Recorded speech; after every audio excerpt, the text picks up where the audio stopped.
like dozens of patients who have gotten off medicines and who are freaking pissed that no one told them that this was an option before. Let me just add that in. Yeah. If you're hearing this for the first time of like this could be in remission, what? Yeah, you should, and you're pissed. You should be pissed because this is an option. And when and we can talk about who funds the American Diabetes Association, but That's a good it's not big chicken breast. I can tell you one. that right now. So Hey, welcome to the Diabetes Remission Roadmap Podcast with the two renegade pharmacists, Brian Bisher and Cory Jenks. You are listening to this because you are a person with type 2 diabetes who is committed and driven to breaking free from this diagnosis and creating a real, meaningful change in your health and life. In these episodes, we're here to help you ditch the scripts with doses of unconventional wisdom on topics such as fitness, nutrition, medication, mindset, and more. So without any further delay, let's dive right in. welcome back to the Diabetes Remission Roadmap Podcast. This is the podcast with two pharmacists on a mission to help you reverse type 2 diabetes. I am Cory Jenks. With me is Brian Bisher, and we are here today to talk about a very near and dear topic to our hearts and our patients' hearts. And what is that topic, Brian? I That didn't forget top. it. I know what the topic is, but Thanks, I Cory. wanted to Thanks let for you giving me talk a because little I was bit of doing so much a talking. Yeah, I was kind of yeah. being a ball hog there. Thank you. Yeah, it's the difference between remission and management. That is what we're going to talk about today because oftentimes we hear type 2 diabetes, it's got to be a chronic disease, it's just got to be managed. The medications have to be intensified, and people just are going to be on medication for life, or your doses are going up. You're needing a different pill, you're needing a different injection. So, Yeah, what is type the 2 difference? diabetes is a chronic progressive disease, is what we hear, what we learned in pharmacy school, what we hear doctors tell patients, and what patients are telling us is that this feels like you're like adrift in a life's raft at sea, and the current is taking you away from the shore, and there's nothing you can do about it, right? Exactly. And that totally disempowers you if you think you have no agency or control over your condition. And what this really is a lifestyle condition. It's not something that just pops up over time. Yeah, sure, you're diagnosed when your A1C hits a certain level, but this has been happening for years and years and years. And now all of a sudden, your doctor is finally identifying it and say, hey, it's a problem. Or maybe they told you had pre-diabetes and you didn't really find the urge to do anything about it then. Now all of a sudden you have diabetes and they're ready to prescribe you medicine. Heck, maybe your A1C was over 10 when you were diagnosed, and now all of a sudden you're on insulin and you're like, what is A1C, this? what is that? What in case someone's listening and Okay. they're just like, I have diabetes, I don't know what it means. So A1C is a 3-month blood sugar average. And so what it does is it measures the amount of sugar sticking to your red blood cells. The goal, air quote here, when we are once you're diagnosed is to be less than 7%. Ideally, we want you down like in like 5.5 or lower, which is the non-pre-diabetic range. And we can get into the minutia of the point 5.6, 5 point is like lower better without medicines is what we want. And Yeah. so with type 2 diabetes, what's going on is for years, your blood sugar is kind of high. It might be running a little bit high in the pre-diabetes range. Your body's kicking out insulin, which is the hormone that takes the sugar out of your blood and gets it into your cells so that your sugar isn't high. But if you're consuming a lot of foods or having stress or having conditions that make your sugar high, over time, you have more and more insulin that has to come out to do the same amount of blood sugar lowering. At a certain point, your body becomes what's called insulin resistant. It does not listen to the insulin coming out, and your sugar spills into your blood, and then your doctor tells you you have diabetes. Is that a pretty succinct 30-second It's quick and pretty dirty good overview. definition Yeah. of diabetes? So One of the um, biggest misconceptions I was chiming in here, Cory, is that diabetes is a problem of too much sugar, when in reality, type 2 diabetes often always starts as like too much insulin over time. Your body is just trying to shoot out more and more insulin. And like Cory said, it becomes resistant. So your body's just not hearing it anymore. It's like a signal shouting, and your body's like, hey, no more, I'm done. And even sometimes you damage your body. It's gotten so damaged that it stops producing enough insulin. So we're here to talk about how to actually achieve remission and reverse that, right, Mhm. Cory? Yeah, but let's talk about what the paradigm of management is right now, air quote management. Because as pharmacists, we have the ability with agreements with doctors, nurse practitioners, physicians assistants to manage your disease with medicines. And so the current paradigm, the accepted understanding is you have diabetes. and we're going to give you, say, over a certain period, like at some point, doctor says your sugars are too high. We're going to give you this medicine, and this is a chronic progressive illness, and over time, you're just going to need more and more medicines to get the same blood sugar like lowering. And this could take the form of many medications. And we're pharmacists, and we'll do a whole episode on medicines. Don't worry, but we'll just say one that if you have type 2 diabetes, you've probably heard of like metformin. We start you on metformin. Okay, and for 6 months, your sugars are okay. And then if you don't change any of your lifestyle, then okay, well, oh, your sugars are high again. We got to get you another pill, and then maybe another pill. And then maybe at a certain point, Brian, like the book says, if you're over an A1C of 10%, we got to start you right on insulin, right? And which is so dumb, because if you have too much insulin to treat a disease with too much insulin with more insulin is it's dumb in many ways. And we can talk about why that is in maybe a future episode. So essentially the paradigm is we give you medicines, we give you more medicines to achieve a reasonable management. And then you look up 5, 10, 15 years later, and you're on 10 medicines for a myriad of issues as far as blood sugar, blood pressure, cholesterol, et cetera. And we call this success if your A1C is under 7%. And this is what I see. I have patients that are on 25 medicines because of the ravages of their diabetes and their insulin resistance, but their A1C is 6.8%, and it was 8%. And we say, good job. We're doing a good job because your A1C is under 7%. And meanwhile, the poor patient is taking medicines 4 times a day, checking their sugar 4 times a day. They can't leave their house without a gym bag full of medicines. And their life it sucks. And maybe that's you. And I hope it's not you, but if it is, this is what we call management, and this is what we call success, because the number is good. The insurance companies that are giving bonuses to doctors are happy because your A1C is under a certain number. So you get kudos on a clinic level, and your life sucks. But we don't care about you. We care about the numbers and our very terrible healthcare system. And so this is the case for millions of people. And so we get so focused on that A1C, that blood sugar number, that we forget about the wellness of the individual. Is that sort of what we're looking at here with management, Brian? I could not have said it any better myself, Cory. I think I know you're very uncomfortable on camera. You're still getting used to this, so that's yeah, probably not a surprise that I said it better than you. But yeah. please chime in with Cory's a professional speaker. Let's just say that out loud. Cory has been on stage giving talks in front of thousands of people. So let's just say he's a professional speaker. He's a little bit more versed in this than I am, but I'm here to learn too. So I also think I got a really good depth of knowledge to bring to this conversation. But as Cory said, if your A1C gets below 7%, everybody's cheering, everybody's clapping. Yay for you, but you feel worse. Your disease got actually worse, because as I tell people in the clinic, if nothing else changes, if you change nothing else but your diet, then we just need to keep giving you more and more medication, because the disease will naturally progress. It is, in a sense, a progressive disease if nothing else changes. Mm-hmm. So because as you get older over time, you lose muscle mass. And as we can get into a whole nother episode, muscle is critical for blood sugar management. So again, if you do nothing over time, your diet stays the same, you don't exercise more, then yeah, you will need more and more medication to keep your sugar, quote unquote, under control and at normal or less damaging levels. But the ironic part is, it doesn't necessarily mean better outcomes for you in terms of all the complications of diabetes, because the disease is actually underlying, it's progressing, and some of those your body's getting complications sicker. can be heart attack, stroke, kidney damage, etc. So when we say complications of diabetes, the blood, like the blood sugar is causing a lot of problems. So Yeah. And not to, but the good news is, Brian, we're going to put you on all these medicines. They're super cheap, right? All the good ones are super Oh, cheap. they're very cheap, yeah. Or That's a not. joke. They Yeah. can be very expensive. But listen, Big Pharma has promised us these perfect pills and shots that have no side effects, right? Wrong. You're gonna take. Oh wait, no, yeah. When Brian says you'll feel like crap, like some of these medicines will make you feel terrible managing your sugars. And again, you're probably screaming at us. Your pharmacist, tell us about medicines. Hey, these are 20, 25, 30-minute chunk of episodes. All right. We can go in we'll hit the weeds on medicines. Don't worry. I hear you all screaming about Ozempic. We'll talk about it. All right. But hey, there's no drug interactions either, right? Everything works independently in your body. There's no Everything works independently. Oh yeah, Nothing's dangerous at all. No, insulin is no. completely safe.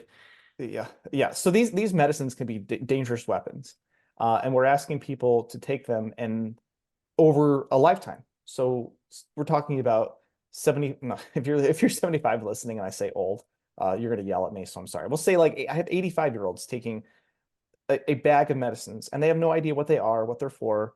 Uh, just the other day, I had a gentleman in my office trying to learn how to check his blood sugar with a glucometer, and he's got a tremor, and he's taking insulin.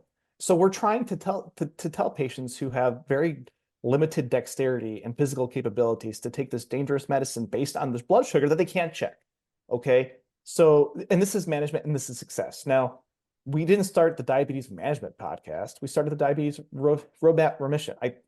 Remission roadmap. Yes. Yes, sorry, Brian. I'm a semi-professional speaker. So we've talked about management, and management is the road of management is we might have good labs.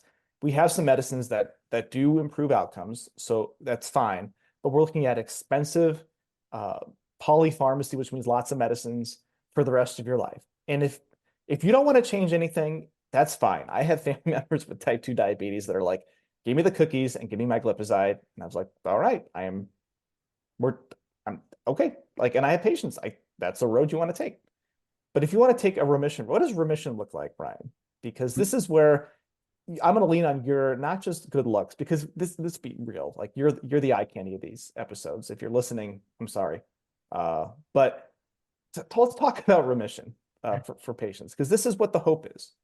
Yeah, the hope is remission because finally the American Diabetes Association has acknowledged that there is a possibility of achieving remission. They won't quite say reversal, they will say remission, and they define that as an A1C less than 6.5 for 3 months without any medicine.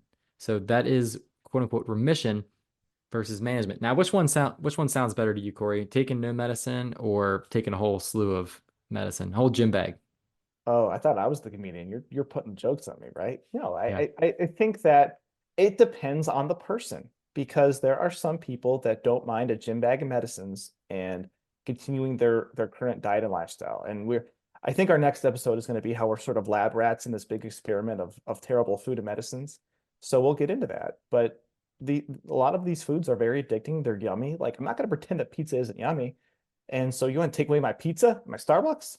Maybe some people want to take the medicines, but for me, the changes I see in patients who improve their sugars and get off their medicines is it's not just a matter of stopping medicines. There's a vibrancy that comes back to them. There's a mental amount of energy that is restored to people who don't have to take medicines all the time, who don't have to check their sugar all the time, who get more energy and can go and live life and live a vibrant, healthy life that I believe is a birthright that is being stolen from people.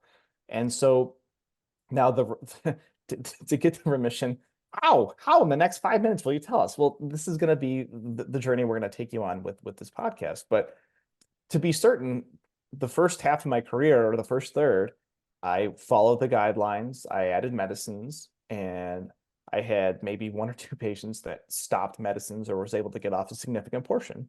And with some of the things we'll talk about with diet, exercise, and I'll throw sleep and stress management in there as well.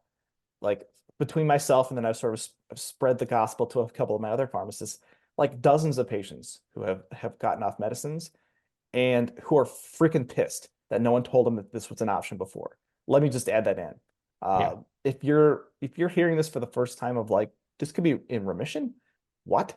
Yeah, you should, and you're pissed. You should be pissed, because this is an option. And we could talk about who funds the American Diabetes Association, but That's a good it's not big chicken breast. I can tell you that right now. So Yeah, it's big pharma. Let's just say, thanks for clarifying that, Brian. yeah, Yeah.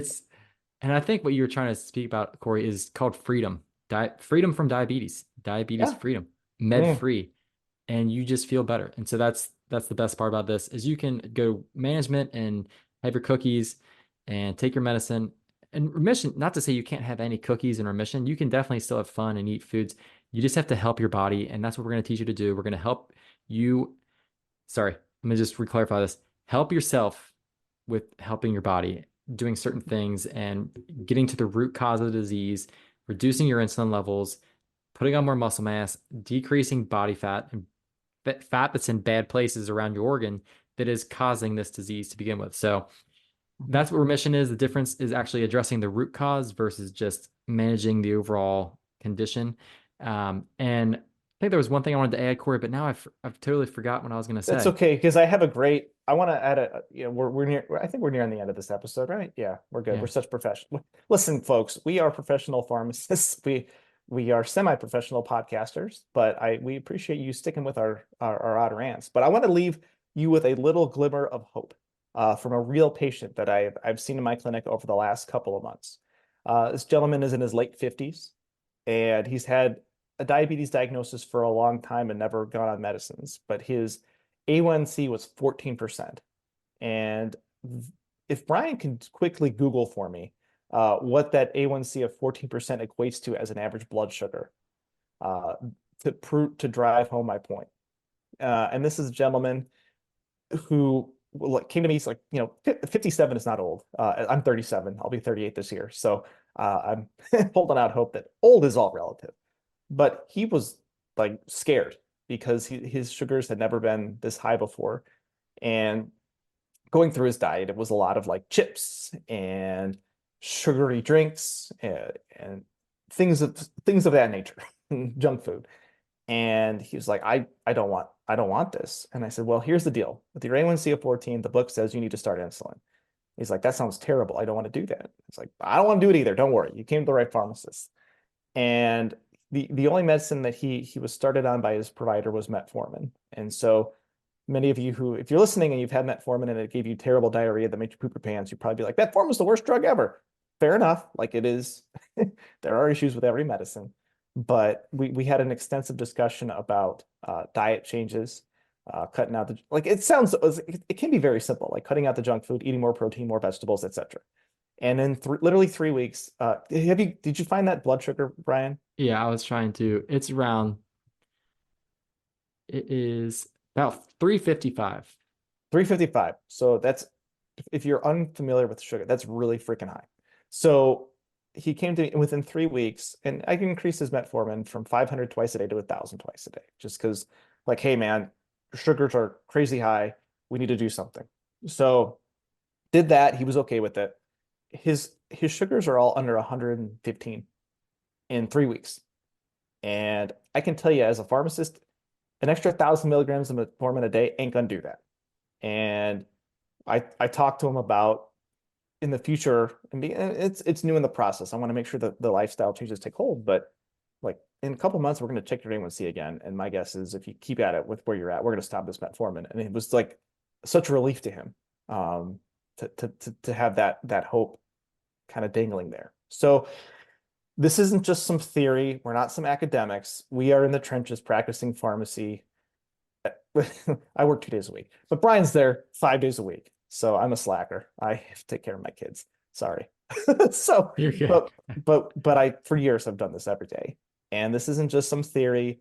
This isn't some idea, some pie in the sky. This is legitimately happening every day. I have another pharmacist. I have several other pharmacist friends doing this with patients with diabetes, and they are kicking butt and giving patients their lives back.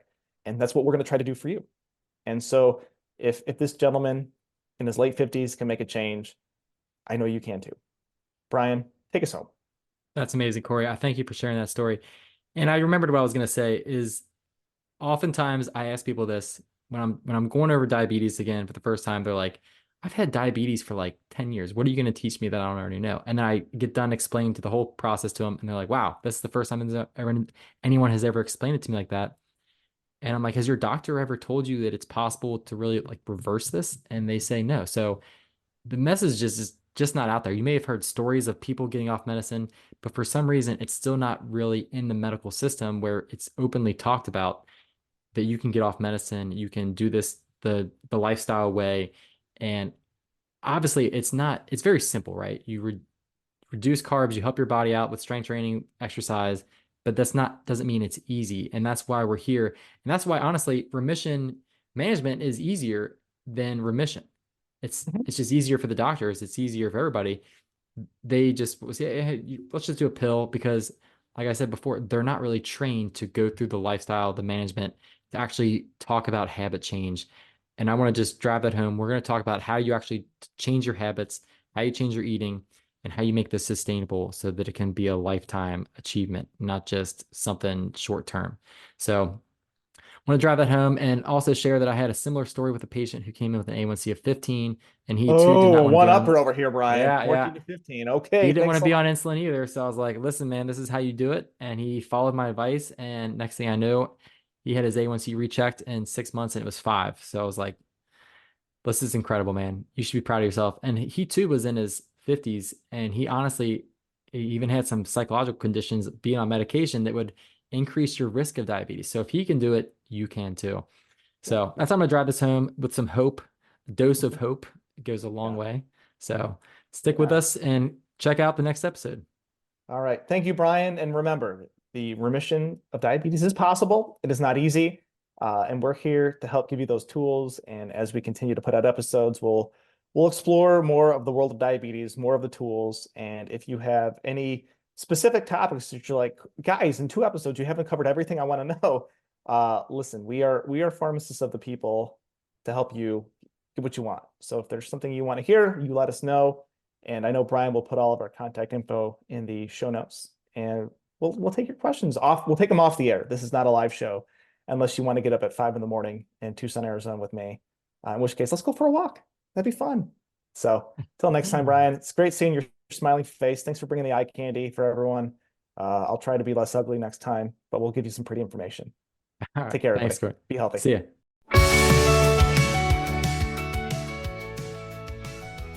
Thanks for listening. Now go ahead and hit that subscribe button so you don't miss a single episode, and you can join us on the journey and roadmap to remission.